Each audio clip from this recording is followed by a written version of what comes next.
what everybody, I guess, aspired to do.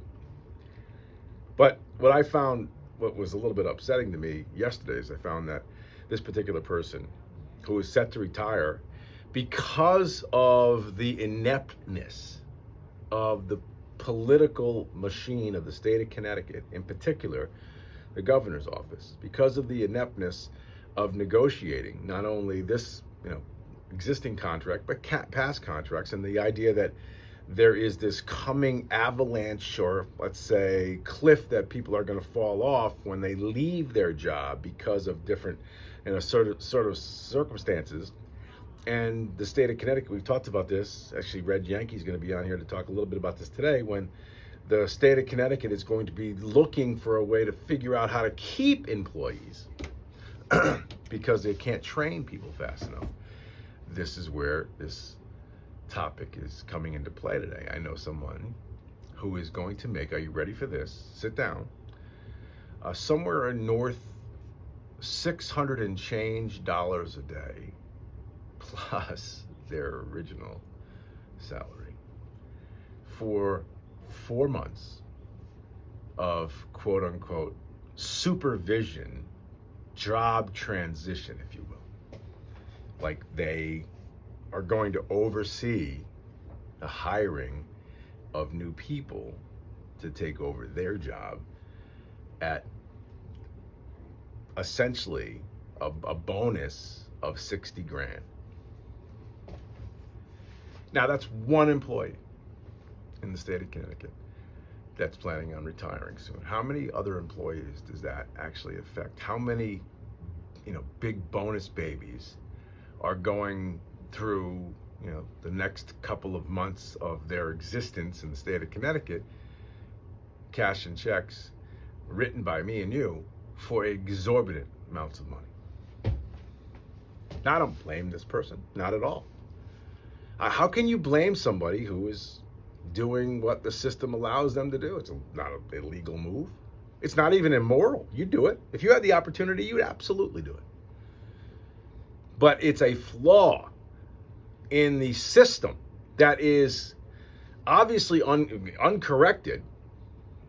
And because it's not, you think if it was Governor Lamont's money, if Lamont had to write a personal check to this person to that tune every day, 6 and change extra every day, do you think he would write that check over $3,000 a week? Probably not.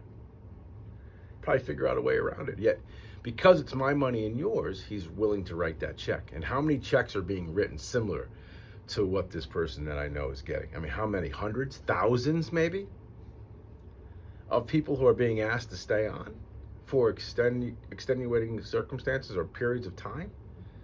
And how much is that going to cost the state in the end? We're going to get into the whole issue of unions. Now, I have a different perspective than even Red.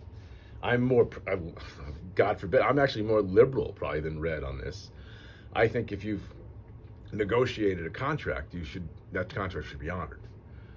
And just because morons in the past negotiated contracts because at that time it was politically smart for them to do so, Malloy, Rowland, you can name whatever governor you want to talk to with that, then that's the responsibility. Those folks were in office. We have to uphold those burdens that have been placed on us. Now, could it eventually cost us the demise, or could it eventually, cost the people who are going to retire in Florida and hope to go to their mailbox for a check every month? You think it's going to cost them their money somewhere down the line? I don't know, maybe. Maybe we just don't have money. I mean, if it comes down to us writing checks to retirees, or us having a functioning, highway system or road system or police department, I think we'd probably opt for the first. Second. So I think that there is some sort of danger there for retirees. They should think about that. But I'm saying we should honor, let's put it this way, we should honor whatever deal we've made. Now, if you want to make a new deal, as long as it doesn't handcuff the state of Connecticut, the folks, taxpayers, then I think that's something that should be investigated. But anyway, I thought you'd like to know that there are folks out there, and this is a person that's not even making like the top echelon of money in the state. I mean, it's a lot of money, but he gets a pretty good stipend as it is. But I'm just saying, this is something that is It's going on, and we don't know how much is going on. So I thought I'd throw that out there as number one. Number two, here's something to think about today. And when we have time to talk and take phone calls, even up on the social media, I'd like to know what you think about this. So in a conversation I was having yesterday, an interesting question was posed to me. Now, sometimes I'm in a situation where, and this is what was happening to me yesterday, I was busy doing something else while this person was talking to me. I was trying to multitask. And my answer, I wasn't ready with a slam dunk answer. But then I thought about it, and I said, what is the slam dunk answer for this? And the question is, what exactly do you want? What exactly do you want? And what I mean by what you want is, what do you want the government to deliver for you? Is it get the hell out of my way, leave me alone? Is it individual freedoms to make sure that you have them and we hold them and we cherish them? In other words, what is it? If you could ask your government for something, what is it? And personally, my original response, I stick by my original response to this person, which was, I want my individual freedoms to be upheld. I want my government not to be corrupt. I want the average, everyday sort of existence of my life. I want the government out of the way. I want my free speech. I don't want to be censored. I don't want to pay ridiculous high taxes. I don't want waste, fraud, and abuse. And I thought about things, and I said, what's the difference? What's the key differences between conservatives and liberals when you look at some of the actual topics that plague us, that we fight about every single day? Because conservatives and liberals, neither one wants racism. The left uses that as a weapon. The right is constantly on the defense mode for this. That's something that's relatively new, right? But nobody wants racism. Nobody likes that. The left certainly likes, or the progressive side of the aisle certainly enjoys higher taxes. There's no question about that.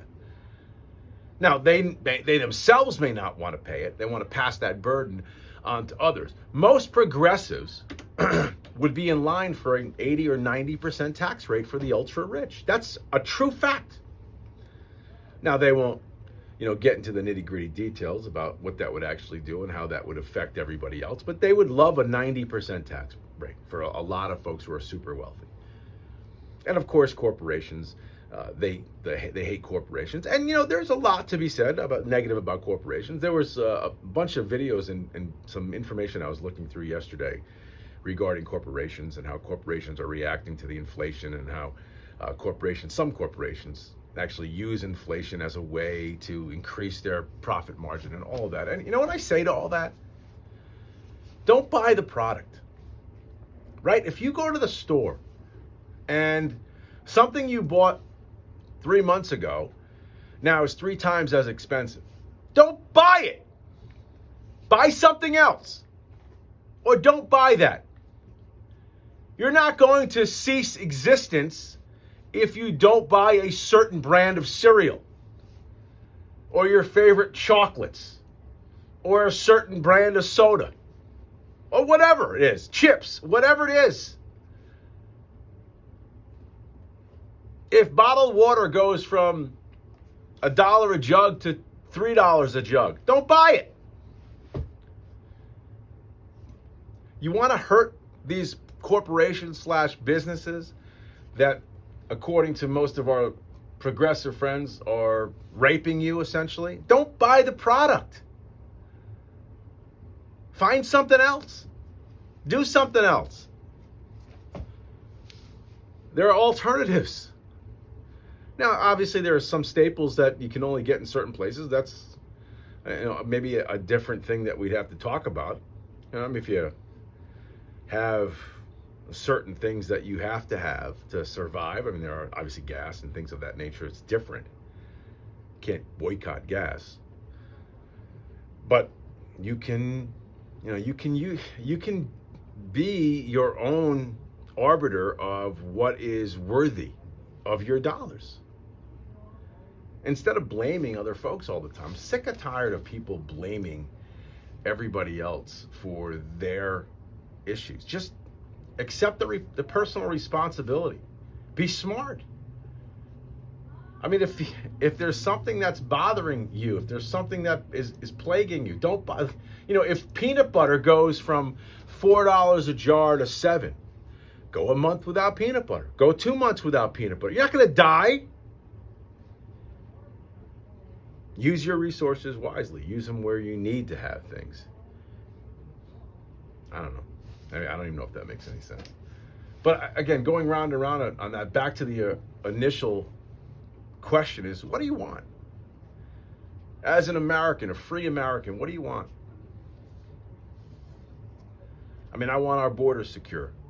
I'm not really sure that's pertinent to the question of what I want, but sure, I want secure borders. I would like a better setup with education. Education seems to be broken, fractured, and cracked. It seems like we're on opposite sides with that.